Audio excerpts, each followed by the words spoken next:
अस्सलाम वालेकुम प्यारे बच्चों। जैसे कि हम सबको पता है, हमने T1 का चैप्टर जो 3 चैप्टर थे ना उनको कंप्लीट कर लिया है। उसके बाद हमने और एक चैप्टर भी कंप्लीट कर लिया है। तो अब इस चैप्टर के बाद हम क्या करेंगे, आज से T1 के लिए एक रिवीजन के 2-3 क्लास कर लेते हैं। ठीक है, रिवीजन के क्लास का मतलब ये हो गया, हमने जितने सारे T1 के चैप्टर्स कर लिए हैं ना, उनको एक एक बार हम रिवाइज करेंगे। यानी आज के बाद हम एक एक दिन के लिए क्या करेंगे, T1 के जो चैप्टर्स हैं ना उनको रिवाइज कर लेंगे, ताकि आपको T1 में कोई परेशानी ना हो। ठीक है ना। तो इसके साथ साथ मैं क्या करूँगा, जैसे कि आज जिस चैप्टर का रिवीजन होगा उसका एक ऑनलाइन टेस्ट मैं ले लूँगा। कब? मंडे को। तो आज जो आप पढ़ोगे ना उसको आप प्रिपेयर करोगे, ताकि मंडे को मैं एक ऑनलाइन टेस्ट ले लूँगा। ठीक है। तो इससे क्या हो जाएगा, आपका जो प्रिपरेशन है वो पूरी तरह से पीक पे पहुंच जाएगा, यानी आप पूरी तरह से प्रिपेयर कर पाओगे। ठीक है। तो इसके लिए सबसे पहले अभी जो हम पढ़ेंगे वो बुक नहीं पढ़ेंगे, हम रीड नहीं करेंगे। हमें क्या करेंगे, जो भी चीज़ें यहाँ पे आपको सीखना है उन चीज़ों को समझ लेंगे। ठीक है। तो अभी ये क्लास क्या होगा, आपको समझने के लिए होगा कि आपने चेंज अराउंड अस में क्या क्या पढ़ना था, क्या क्या सीखना था। पढ़ना तो ठीक है, लेकिन सीखना क्या क्या था, समझना क्या क्या था, वो चीज़ें मैं यहाँ पे बता दूंगा इस क्लास में। तो यहाँ पे आपका चैप्टर का नाम था चेंज अराउंड अस। ये टोटली आपको समझाने के लिए है कि आपको क्या क्या चीज़ें समझना है। ठीक है। तो चेंज अराउंड अस में सबसे पहले आपको चेंज समझना है। चेंज का मतलब तब्दीली होता है। तब्दीली का मतलब बदल जाना। बदल जाने का क्या मतलब होता है, जैसे कि आपको पता है, आपका एक बार दिन होता है, फिर दिन बदल के रात में तब्दील हो जाता है ना। तो इसको क्या कहोगे, चेंज कहोगे। इसी तरह से मान लो आपके घर में एक छोटा सा पौधा है, तो कई सालों बाद वो बहुत बड़ा हो जाता है, तो वो बदल गया, है ना। इसी तरह से मान लो कभी सर्दी आ जाता है, फिर वो बदल के गर्मी आ जाता है, तो वहाँ पे बदल गया। और कभी कभार आपने देखा होगा, सर्दियों में जो बर्फ़ था वो बदल के पानी बन जाता है ना। इसी तरह हम बहुत सारी चीज़ों को बदलते हुए अपने आसपास देखते हैं। हालांकि ये चीज़ें होता है कि हर रोज़ हर घंटे कुछ चीज़ें बदल रहा होता है ना। जैसे कि आपका टाइम बदल रहा होता है। ठीक है, कभी 1 बज जाता है, कभी 2 बज जाता है। तो कोई भी चीज़ जो बदल जाए उसको हम चेंज कहते हैं। जैसे हम कहते हैं ना, कोई बंदा आपके साथ बैठा हो, अगर वो बदल जाए तो हम कहते हैं ना, तू बदल गया है। इसका मतलब चेंज का मतलब ही बदलना होता है। चाहे कोई चीज़ बदल रहा हो, चाहे किसी का कैरेक्टर या एटीट्यूड बदल रहा हो। ठीक है। तो बदलना यहाँ पे चेंज होगा। अराउंड अस मतलब हमारे इर्द गिर्द। अब हमारे इर्द गिर्द बहुत सारी चीज़ें वो बदल रहा होता है। ठीक है ना। तो अब पहली चीज़ आपको पता चला, चेंज का मतलब बदलना, अराउंड अस हमारे इर्द गिर्द। अब जो बदल रहा होता है ना उसमें अलग अलग चीज़ें होती है। पहले चीज़ आपको ये समझना है कि वो चेंज यहाँ पे लिखा हुआ देखो। पहले आपको क्या समझना, इंट्रोडक्शन। इंट्रोडक्शन तो मैंने बता दिया, बदलना।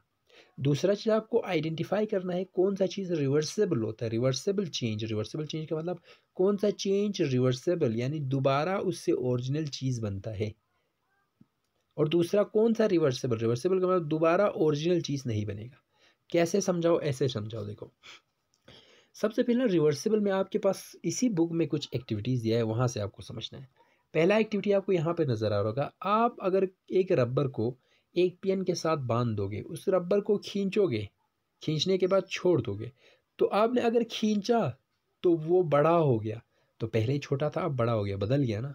अब आपने छोड़ दिया तो फिर से छोटा हो गया। तो ये क्या हो गया, फिर से अपनी ओरिजिनल पोजीशन पे, क्योंकि ओरिजिनल पोजीशन क्या था, वो छोटा था। फिर बदलने के बाद वो बड़ा हो गया। आप छोड़ दोगे ना तो फिर से छोटा हो जाए, इसके मतलब फिर से ओरिजिनल पोजीशन पे आ जाएगा। तो हम वो चीज़ें जो बदलने के बाद फिर से दोबारा वही बन जाए, वही का मतलब जैसा था वैसा बन जाए, उसको हम कहते हैं रिवर्सिबल चेंज। यानी जिसको हम दोबारा वापस कर पाए उनको रिवर्सिबल कहते हैं। जैसे कि और एक एग्जांपल ले लेते हैं, दूसरा एग्जांपल हमारा लेते हैं। जैसे कि आपने दूसरा एग्जांपल यहाँ पे बैलून। बैलून में एक तो छोटा होता है, उसके बाद आप उसमें फूंक भर देते हो तो वो बैलून बड़ा हो जाता है ना। फूंक भरने से वो बड़ा हो गया। छोटा सा बैलून बड़ा हो गया, यानी वो चेंज हो गया, वो बदल गया।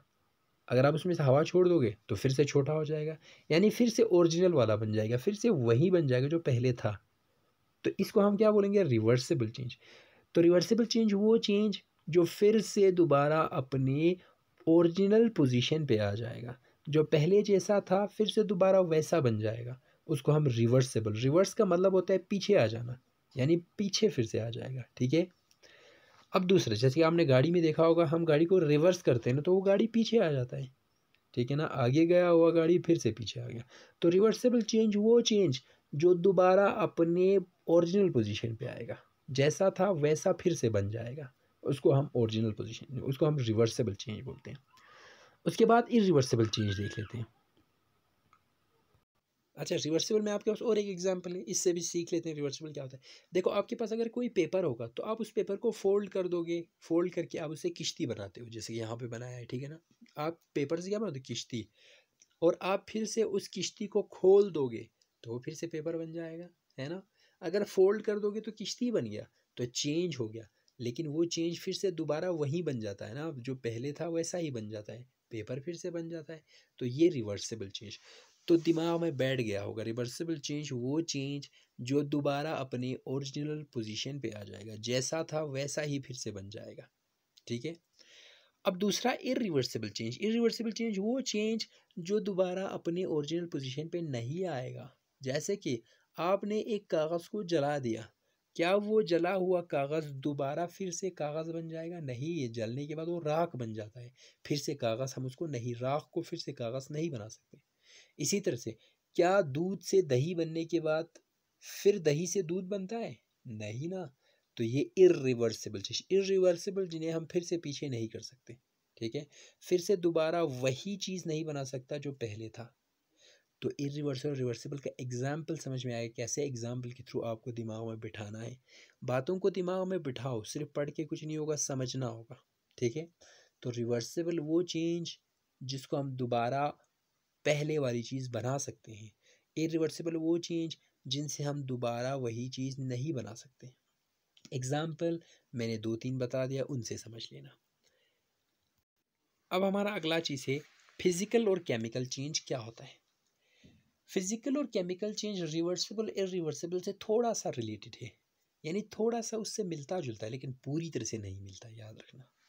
देखो, फिजिकल चेंज वो चेंज होता है जिसमें हमारा ओरिजिनल चीज़ का प्रॉपर्टी वही रहता है, यानी जैसा प्रॉपर्टी पहले से था ना वही प्रॉपर्टी रहता है। जैसे कि मैंने एक पेपर ले लिया, जिसके ए में दिखाया, मैंने एक पेपर ले लिया, उस पेपर को मैंने काट दिया, काटने के बाद उसमें चेंज आ गया, चेंज आ गया ना, क्योंकि 1 से 2 बन गया, तो चेंज आ गया, तब्दीली आ गया ना।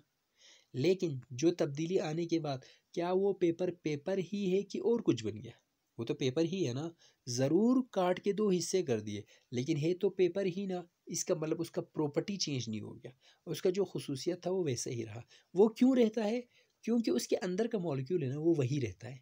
वो मॉलिक्यूल दूसरी चीज़ में बदल नहीं जाता है, उसके अंदर जो पार्टिकल जिनसे बना है ना, वो पार्टिकल वही रहा। इस वजह से क्या हो गया, हमें उसमें जो चेंज है उसको हम फिजिकल चेंज कहते हैं, ठीक है। फिजिकल चेंज वो चेंज जिनमें उस चीज़ का प्रॉपर्टी नहीं बदलेगा या मॉलिक्यूल नहीं बदल जाएगा, ठीक है। जैसे कि पेपर को टीयर करना, फाड़ के 2 हिस्से कर दो। फ्रीजिंग ऑफ वाटर, इस चीज़ को समझ लेना। पेपर तो आपको आराम से समझेगा, फ्रीजिंग को अच्छी तरह समझ लेना। देखो, फ्रीजिंग में होता क्या है, अगर आप पानी को जमा दोगे तो वो क्या बन जाएगा हमारे पास, वो हमारे पास फिर से क्या बन जाएगा, जो हमारे पास होता है ना, बर्फ़, बर्फ़ बन जाएगा। पानी को अगर आप फ्रीज कर दोगे, जमा दोगे, तो वो बर्फ़ बन जाएगा। लेकिन आपको पता है बर्फ़ भी तो पानी ही होता है ना। आप देख लो, बर्फ़ को फिर से पिघलाओ तो फिर से पानी ही बन जाएगा। तो यहाँ से हमें एक चीज़ पता है, जो भी फिजिकल चेंज है उनमें से ज़्यादातर को हम रिवर्स कर सकते हैं। रिवर्स का मतलब फिर से दोबारा वही ओरिजिनल पोजीशन पे ला सकते हैं, क्योंकि बर्फ़ और पानी दोनों के पार्टिकल सेम है, ठीक है। इसीलिए बर्फ़ का जम जाना या फिर बर्फ़ का पानी में बदल जाना वो फिजिकल चेंज है, वो तब्दीली फिजिकल है। लाइट अ बल्ब, लाइटिंग ए बल्ब, लाइटिंग ए बल्ब का मतलब आप बल्ब जलाओगे ना, तो क्या जलाने के बाद बल्ब की प्रॉपर्टी चेंज हो जाएगी और कुछ बन जाएगा? नहीं, वो बल्ब तो वही रहता है ना, हम बोलते हैं ये बल्ब ही है, ठीक है। तो इसीलिए जो बल्ब का जलना वो भी फिजिकल चेंज। तो फिजिकल चेंज ज़्यादातर रिवर्सिबल होता है, उसे हम दोबारा ओरिजिनल पोजीशन पे ला सकते हैं, ठीक है ना। अब आगे बढ़ते हैं। अच्छा, फिजिकल चेंज में किस किस चीज़ में चेंज आता है? शेप में चेंज आता है, साइज़ में चेंज आता है, अपीयरेंस में। तो सुन लो तीनों चीज़ों को। शेप का मतलब उसका शक्ल चेंज हो जाएगा। जैसे कि हमने पेपर को काट दिया, तो कभी हम उसको ट्रायंगल भी बना सकते हैं, कभी हम उसको स्क्वायर भी, 4 कोना भी बना सकते हैं, कभी उसको 3 कोना भी बना सकते हैं। तो उसके साइज़ में चेंज हो, शेप में चेंज हो गया ना, शक्ल में चेंज हो गया, साइज़ भी चेंज कर सकते हैं। जैसे कोई पेपर बड़ा होगा तो हम उस पेपर को छोटा भी कर सकते हैं, ठीक है ना। अपीयरेंस में, दिखने में, जैसे कि बल्ब, बल्ब जला तो रेड कलर दिखा, नहीं जला तो हमारे पास नॉर्मल जो कलर दिखा। तो फिजिकल चेंज में साइज चेंज हो सकता है, शेप चेंज हो सकता है और अपीयरेंस कैसा दिख रहा है वो चेंज हो सकता है। अब अगला देख लेते हैं, फिजिकल चेंज के बाद हमारे पास क्या होगा, केमिकल चेंज। केमिकल चेंज क्या होता है, वो चेंज जिनमें हमारा जो चीज़ है ना, सब्सटेंस है ना, उसके प्रॉपर्टी चेंज हो जाएगा। प्रॉपर्टी चेंज होने का मतलब वो पहले जो था ना, अब वो नहीं रहेगा, वो और किसी चीज़ में बदल जाएगा। देखो पेपर को हमने लिया था, हमने काटा था तो दो हिस्से हो गया, लेकिन दोनों पेपर थे ना। अब मैं उस पेपर को जला देता हूँ, जला दोगे तो वो राख बन जाएगा। क्या वो राख और पेपर दोनों के जो प्रॉपर्टीज है, मॉलिक्यूल है, वो सेम है? उनके अंदर जो पार्टिकल है वो सेम है? नहीं, राख और कोई चीज़ होता है, पेपर और कोई चीज़ होता है। तो केमिकल चेंज वो चेंज जिसमें उसकी पूरी प्रॉपर्टी तब्दील हो जाएगी। होता क्या है, जो हमारा ओरिजिनल चीज़ है ना, वो चेंज हो जाता है दूसरी किसी चीज़ में। ठीक है, दूसरा एग्जांपल रस्टिंग। यहाँ पे आपको रस्टिंग, बर्निंग, एक बर्निंग हो गया, दूसरा रस्टिंग। रस्टिंग क्या होता है ये याद रखना पड़ेगा। तो पहले रस्टिंग को समझ लीजिए। रस्टिंग होता है, देखो अगर आप लोहे को एक ऐसी जगह पर होगा जहाँ नमी होगा, नमी का मतलब थोड़ा सा हवा में ना पानी होगा, तो उस जगह पे रखोगे ना, तो उस लोहे पे पानी आने की वजह से वो उसका कलर ब्राउन हो जाए, जिसको हम कहते हैं जंग लग जाना। तो उस जंग लग जाने को हम रस्टिंग कहते हैं। होता क्यों है मैं समझा देता हूँ। नमी, हवा और वो जो हमारे पास लोहा है ना, वो तीनों मिलने की वजह से उसमें जंग लग जाता है। तो जंग लगने का कारण क्या है, एक तो नमी, दूसरा हवा, उनके मिलने की वजह से उसमें जंग लग जाता है। जंग लगने की वजह से क्या होता है, हमारा जो लोहा है ना, आयरन, उसके ऊपर जो है वो पाउडर जैसा बन जाता है, ब्राउन कलर का। वो ब्राउन कलर का पाउडर किस चीज़ से बना, उस आयरन से ही बना, लोहे से ही बना ना। अब मुझे एक चीज़ बताओ, वो रस्ट, रस्ट यानी जंग जो ऊपर लगा है, क्या उसको आप दोबारा लोहा बना सकते हो? नहीं ना। इसका मतलब उस जंग और उस लोहे का प्रॉपर्टी अलग अलग हो गया। उस जंग का अपना ही प्रॉपर्टी होगा, इस लोहे का अपना ही प्रॉपर्टी होगा। इसको हम कहते हैं रस्टिंग, और ये केमिकल चेंज है। क्योंकि जो ओरिजिनल चीज़ था और जो चीज़ बन गया है, वो दोनों अब सेम चीज़ नहीं रहा, है ना। इसी तरह cooking of food. Cooking of food का मतलब खाना बनाना। अब एक चीज़ बताओ, आपने सब्ज़ी, ढेर सारा सब्ज़ी बनाया, उसमें मसाले डाल दिया, उसमें सब्ज़ी डाल दिया, उसको कुकिंग कहते हैं। कुकिंग केमिकल चेंज है। क्यों? क्योंकि आपने खाना बनाया ना, जो चीज़ बन गया और जो ओरिजिनल चीज़, अब वो सेम नहीं रहेगा। क्योंकि उबलने की वजह से, मसाले मिक्स होने की वजह से एक दूसरा नया चीज़ बन जाएगा और उन दोनों की प्रॉपर्टी सेम नहीं होगी। इसीलिए कुकिंग भी हमारे पास केमिकल चेंज। ग्रोथ मतलब बढ़ जाना। जब आप खाना खाते हो ना, तो आपके बॉडी में सेल को क्या मिल जाता है, नरिशमेंट मिल जाता है। नरिशमेंट के अलावा जो न्यूट्रिएंट चाहिए वो मिल जाता है। उसकी वजह से हमारा सेल जो है वो चेंज हो जाता है। इसीलिए क्या होता है, क्योंकि उसमें नरिशमेंट आ गया, इसीलिए हम इसको क्या कहते हैं, क्योंकि इसमें चेंज आ गया सेल्स में, इसीलिए हम इसको क्या कहते हैं, केमिकल चेंज। तो ग्रोथ भी याद रखना है, केमिकल चेंज। और लास्ट में कन्वर्जन ऑफ मिल्क टू चीज़, यानी मिल्क जो दूध है वो एक बार पनीर बन गया ना, तो वो पनीर दोबारा दूध नहीं बनेगा, कितना भी पानी मिलाओ। और उनकी प्रॉपर्टी भी चेंज नहीं होगी। क्योंकि आपको पता है, दूध से आपको कभी भी, दूध से आपको हमेशा चाय बनेगा, लेकिन पनीर से चाय नहीं बनेगा। ठीक है, तो ये हो गया केमिकल चेंज के एग्जाम्पल। अब आगे बढ़ते हैं। जो केमिकल चेंज होता है ना, वो होता है किस चीज़ की वजह से, केमिकल रिएक्शन की वजह से। केमिकल रिएक्शन क्या होता है ये समझ लो। केमिकल रिएक्शन का मतलब है कोई दो चीज़ मिल जाए और मिलने के बाद नया चीज़ बने, उसको हम केमिकल रिएक्शन बोलते हैं। और इसमें क्या होता है, जो दो चीज़ मिला ना, उनके मॉलिक्यूल मिल जाते हैं। मॉलिक्यूल मतलब उसके अंदर के जो पार्टिकल है ना, वो मिल जाता है। और जो नया चीज़ बनता है ना, उसका मॉलिक्यूल डिफरेंट हो जाता है, यानी इन दोनों का मिला हुआ एक चीज़ बन जाता है। तो जो चीज़ मिक्स हो गया ना, मिल गया ना दो चीज़, वो उन दोनों का प्रॉपर्टी और जो नया चीज़ बन गया उसका प्रॉपर्टी अलग होता है। तो जो दो चीज़ मिल गया ना, उन्हें रिएक्टेंट कहते हैं। जैसे कि हमने पानी में नमक मिलाया, पानी और नमक मिलाया तो वो दोनों रिएक्टेंट हो गए, और हमें मिला क्या, हमारे पास जो नमकीन पानी मिल गया वो हमारा प्रोडक्ट हो गया। इसी तरह से यहाँ पे एक एग्जाम्पल है, मान लो हमने क्या किया, एक पेपर को जलाया। जलाते समय होता क्या है एक्चुअली, मैं वो बता देता हूँ। हमारा जो ऑक्सीजन है ना, वो उस पेपर के साथ मिल जाता है। उस पेपर के साथ क्या मिल जाता है, वो ऑक्सीजन मिल जाता है। तो उसमें क्या हो जाता है, पेपर में कार्बन होता है और ऑक्सीजन मिल जाता है, तो कार्बन डाइऑक्साइड बन जाता है। हमें पता है ऑक्सीजन हमारे लिए ज़रूरी है, लेकिन कार्बन डाइऑक्साइड तो और कोई चीज़ बन गया ना। तो केमिकल रिएक्शन का मतलब दो चीज़ें मिलकर एक नया चीज़ बन जाना। जो दो चीज़ें मिलते हैं उन्हें हम कहते हैं रिएक्टेंट, और जो नया चीज़ बन गया वो प्रोडक्ट। प्रोडक्ट का मतलब जो नया चीज़ बन गया। तो इतना सारा चीज़ें यहाँ से याद रखना है। ठीक है ना। क्या क्या याद रखना है?